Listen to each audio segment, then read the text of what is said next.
So today is a very, very important video. We're going to be talking about some of the most common deficiencies, which leads to hair loss, hair thinning. It's usually going to be some form of anemia, thyroid issue, a vitamin B12 or D deficiency, or an autoimmune disease. Usually it's going to be one of those 5 things that I mentioned. And unlucky me, I have had to deal with almost all of them. So I have a lot of experience in this area. Also, I'm going to be sharing my personal blood results and showing you guys what tests to ask your doctor and what supplements you would take for each situation. The sad thing is that most people will not notice that they actually have hair loss until they've lost about 50% of the hair on their head, which is exactly what happened to me. So I'm making this video because I want to kind of help you guys out, and hopefully you don't get to that stage where you lost half of your hair and you're trying to get it back, because that's 10 times harder than, preventing this or addressing it as soon as you find out it's happening. I'm just going to be talking about the most common ones, not every single deficiency out there that can lead to hair loss, because essentially your hair is an extension of your overall health. If your body's healthy, your hair will be healthy. It will grow and it will flourish. If your body is not healthy for any reason, guess what's going to suffer first? Your hair, your nails, and your skin. These are all non-essential organs or non-essential things on your body, and your body's so smart, it knows that. So if you have any deficiency, iron deficiency, thyroid issues, anything like that, your hair is going to suffer. So let's start off with the first deficiency, which is the most common: anemia. So many people in this world suffer with anemia, and specifically iron deficiency anemia, because there are different types of anemia. Iron deficiency anemia means that you have low iron in your body, and that's what's causing you to be anemic. I have a whole video on my anemia story, so I'm not going to dig too deep into it. I'll leave the link so you guys can watch. Now, the way to figure out if you have anemia is through something called a CBC test, or a complete blood count. The reason why a complete blood count is important is because it pretty much tells you if you have any issues going on with your blood. In a CBC test, you will get a whole lot of information. I'm going to pull mine up real quick. So you get like your white blood cells, red blood cells, hemoglobin. You get a lot of different tests, but the one that you're really looking for is your hemoglobin. That will directly tell you if you're anemic or not. As of my most current result, my hemoglobin was 13.2. So that's great. That would tell me that I am not anemic. However, just because your hemoglobin is normal doesn't necessarily mean that you have enough iron. Okay, so let me explain. There are some further iron tests specifically that you can get. All of these tests used in conjunction with each other can tell you exactly what's happening with the iron in your body. Is your body able to absorb the iron? Is your blood able to transport the iron throughout your body? All of that. So you can see here that actually my iron results came back at a 42, which is a little bit on the low end. In the reference that I have, 27 to 159. So I'm definitely on the low end. And yes, just because I'm not deficient doesn't mean that that's okay. Ideally, you want to be in the middle. So I would still consider myself not deficient, but insufficient. I would say I have insufficient iron levels. Now, my iron saturation is also pretty low. So if you have a low iron saturation percentage, this can be indicative of iron deficiency. So it's sitting at 15%, which is exactly the lowest that it should be. Let's go to one more test, which is your ferritin levels. My ferritin actually came back at a 14. Now, 14 is low according to the reference chart that I have. Ferritin test basically will tell you how much iron reserve you have in your body. Not to be confused with the actual iron itself, right? You can have a normal level of iron, as you see on my test. My iron is normal, but my ferritin is low. The best way to conceptualize this is basically you have enough gas in the engine to keep it moving, but the gas tank itself is low. That's basically exactly what's happening. Like, you have enough iron to keep your body functioning. However, your reserve, your storage is low, and your body dipping into that storage will continue to deplete it. So you see how if I only got a CBC test, which is the standard test that most doctors order, I wouldn't know all of this stuff about my iron, and I would think, oh, I'm perfectly fine. I'm no longer anemic. I don't have to do anything. But now, since I have all of this information regarding my iron, I know for a fact that I have a low storage of iron in my body, and the iron circulating in my body as well is on the lower end of normal. So what do I need to do?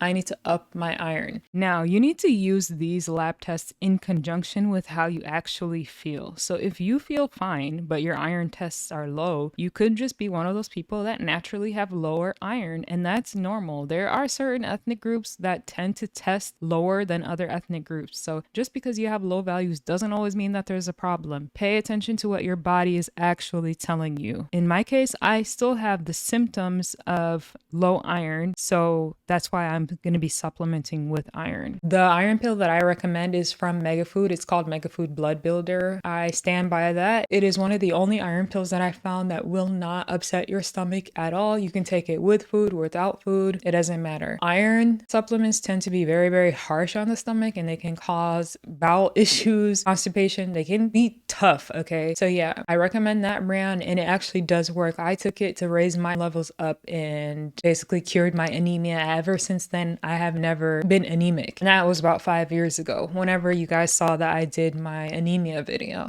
The next most common thing that affects hair loss is thyroid issues. As of about 6 months ago, actually, I was diagnosed with hypothyroidism. And then when I did some further tests, I found out that I have Hashimoto's, which is the autoimmune disease that causes hypothyroidism. So let's take it a step back. What is your thyroid and how does it cause hair loss? So your thyroid is a butterfly gland that sits on your neck right here, and it pretty much controls all the hormones in your body. It regulates like metabolism, digestive system, growth, like so important. With hypothyroidism, it means that you don't have enough of the thyroid hormone, and so your body slows down and becomes sluggish. Essentially what happens in both hypothyroidism and hyperthyroidism, because of the imbalance of hormones in your body, your hair gets affected and you lose a lot of your hair. You will lose maybe up to half of your hair, maybe even more. Hormones are extremely important in regulating,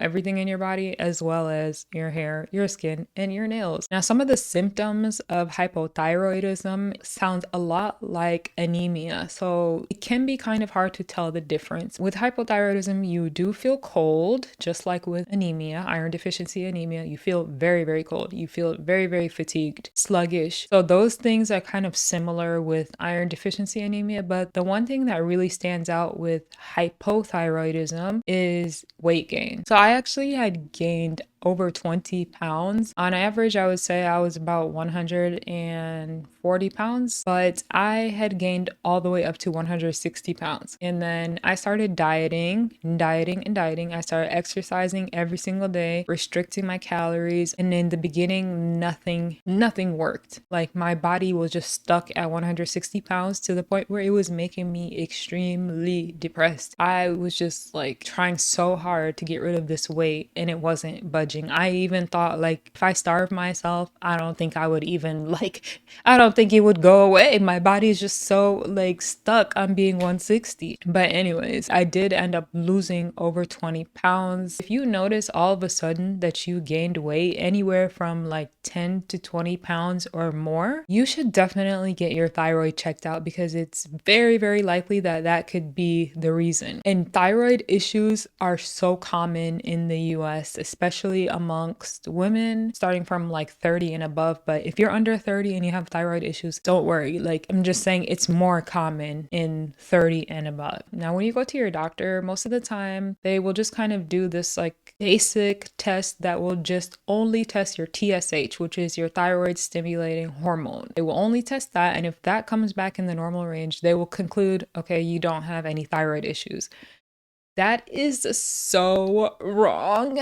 And that is not how it should be done. There are so many doctors on YouTube that have vented their frustration on how, for lack of better words, stupid Western medicine treats thyroid issues and autoimmune diseases in general. But if you feel like you might have a thyroid issue, or you know someone in your family has a thyroid issue, I would ask your doctor to request these tests: a TSH, which is the basic thyroid stimulating hormone, your T4, which is the actual thyroid hormone, TPO antibodies, which will tell you if you actually have Hashimoto's, the autoimmune disease. These three are kind of like the bare minimums that you should get that can really help you get an understanding of what your thyroid is doing. Now, if you have hyperthyroidism or you suspect that you might have hyper, it would be the same test. You would do your TSH, your T4, TG antibodies or thyroglobulin antibodies. That is actually associated with Graves' disease, which is the autoimmune disease of hyperthyroidism. In my case, what ended up happening was my TSH came back in the normal range. So the doctor was telling me, oh, Amena, guess what? You're fine. You have nothing wrong with you. All of those symptoms that I complained about, it's just all in your head. Feeling cold, freezing cold, having extremely dry skin to the point where it's peeling off, feeling like I can't get out of bed, feeling sluggish,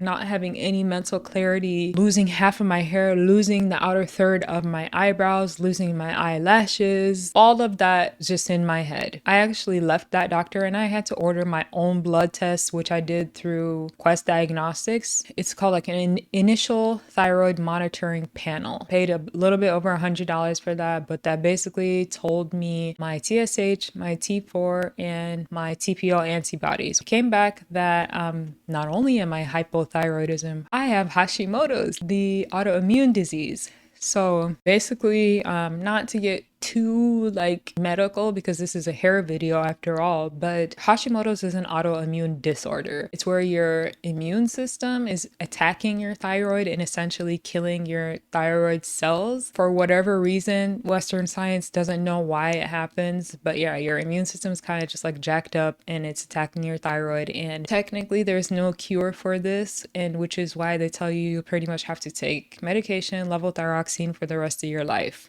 Do you think I'm going to do that? Hell no. I'm definitely taking supplements and naturopathic ways to cure it. The most important supplement, and the supplement that has a lot of evidence that it helps thyroid disorders, is Nigella sativa, which is black seed. Some of you guys might know black seed oil. Yeah, there's some pretty good research that consuming Nigella sativa or black seed oil, specifically there's thymoquinone, which is inside of Nigella sativa, and that can positively impact thyroid issues. I am taking a Nigella sativa supplement as well as something called low dose naltrexone for my Hashimoto's, which is the autoimmune disease. There is some research that was done that showed that it lowered TPO antibodies in people and kind of helped jumpstart and fix your immune system. I'll update you guys and let you guys know how that actually works for me. I'm still in the middle of taking it, so that's why I can't really speak on it too much. As far as your hair and your thyroid, I would say that having thyroid hair loss is the same, if not worse, than dealing with anemia hair loss. The reason why I say even maybe worse is because as long as your hormones are in balance, your hair is not going to grow. It's not going to grow. It's not going to be healthy. It will become so fine that it becomes wispy, like baby hair, you know? So until you regulate your hormones and have them balanced, my AirPod fell out of my ear. Your hair is just simply not going to flourish. And why this can be kind of hard too is because if you go the path of taking prescription medication, levothyroxine for hypothyroidism, in the beginning, you're going to be put on a certain dosage and then you have to test your hormones after 30 days. And then they'll adjust your dosage and then you test again after 30 days. And you keep doing this back and forth until you find the dosage that works for your body. So that's why I say this can be a little bit harder to tackle than iron deficiency anemia, because with that you could just take iron pills and know that everything will be okay. The next deficiency that I want to talk about, which is actually pretty common, is a vitamin B12 deficiency. A deficiency in vitamin B12 can weaken your hair follicles and basically cause the melanin in your hair follicles to cease, which when that happens also is when you start to see premature graying. Believe it or not, you can actually reverse premature hairs. Contrary to what most people think, it's not only about genetics, but I'll save that information for my gray hair video. So my vitamin B12 actually came back on the very, very low end. It was 242 and 232 is the minimum. So again, while this would be considered normal, it's not optimal. That's the thing we always have to think about. If we want hair growth and hair to be healthy, we need optimal results. We don't need just that's okay. That's okay is going to be okay for the essential organs in your body, but it's not going to work for your hair. The interesting thing about vitamin D12 is that it's also linked with anemia and low iron reserves. So I'm suspecting that all of my results, like my low iron, ferritin, and B12, are kind of all connected together. And if I figure out the root cause of that issue, then all of those numbers will improve, as well as my hair. I have a functional medicine doctor now, thank God. She's helping me figure out the root cause of all of my problems and not just slapping prescriptions on me. So that's the third thing that I would say is pretty common vitamin B12 deficiency. Now, the next test that I would say definitely get checked would be vitamin D, D as in Delta. Most people living in the United States are vitamin D deficient. Most of us just simply don't go outside in the sun for long enough, especially if you have any color to your skin, you need even longer time. And also wearing sunscreen outside, we're pretty much blocking the sun from being able to absorb into our body, and hence our body not getting vitamin D through the sun. And vitamin D is a very, very important for your body. It's actually like almost considered a hormone in the way that it interacts in your body. Having a deficiency in vitamin D can definitely affect your hair because vitamin D basically stimulates your hair follicles and stimulates them to grow. So if you have a deficiency, well, guess what's not going to happen? Your hair is not going to be stimulated, hence it probably won't grow as it would have normally. My favorite vitamin D supplement that I love to take, and when I tell you guys, this is my 6th bottle. It's from this brand called Nusava, and it's a D3K2 put together. And this actually works because I had my vitamin D test about 3 times now, and each time my value went up, and right now I'm sitting at a nice confident 69, which is amazing because I started off pretty low, and that's all thanks to this supplement here. If you're kind of at the end of this video and you're overwhelmed and you're like, okay, this is all too much, I don't want to have to buy 100 supplements, what should I do? There is a solution. Invest in a well-rounded multivitamin and take it. You will hit pretty much all of the main nutrients and some of the micronutrients that your body needs, like selenium, iodine, all of the extra stuff too. So the one that I like to use is actually a prenatal. I personally love using prenatals because they're made for women who are pregnant, and so they're gonna have all of the nutrients that you need for your body. So the one that I'm taking is called Mommy's Bliss. It's a very well-rounded prenatal and it has iron in it as well. I would say that is the solution if you can't go to a doctor or you can't afford it. As far as your diet, I'm not going to overcomplicate this for you guys. The best way to fix anything is always with food. You don't really want to rely on supplements as your main way of healing yourself. Food is always the best way. Supplement is just something in addition to the food that you eat. Liver is a power food. It literally has almost every single nutrient that you need, and I think everybody should be eating liver once a week. Beef liver is the best, but you know, you can do chicken liver or whatever. So if you just consume liver once a week and take a very well-rounded multivitamin by yourself, you can definitely improve your health and start to see your hair flourish. So those are the things that I feel like are the most common that you should look out for, especially if you start to see your hair suffering in any sort of way. The faster you catch this, the easier it will be for you to recover. Do not make the mistake of waiting too long. You can recover, it's just gonna be so much harder and it's gonna take so much more time. If you wait till half of your hair falls out of your head, you're looking at easy 5 years for a full recovery, which is a long time, guys. So that's why I'm really stressing, put your health first, be diligent and advocate for yourself when it comes to requesting tests. If the doctor tries to shut you down and say you're fine, there's nothing wrong with you, find another doctor or tell them, okay, can you put in my file that I requested these tests and you are refusing to give it to me? Most of the time, doctor will kind of be like, okay, like I'll do it.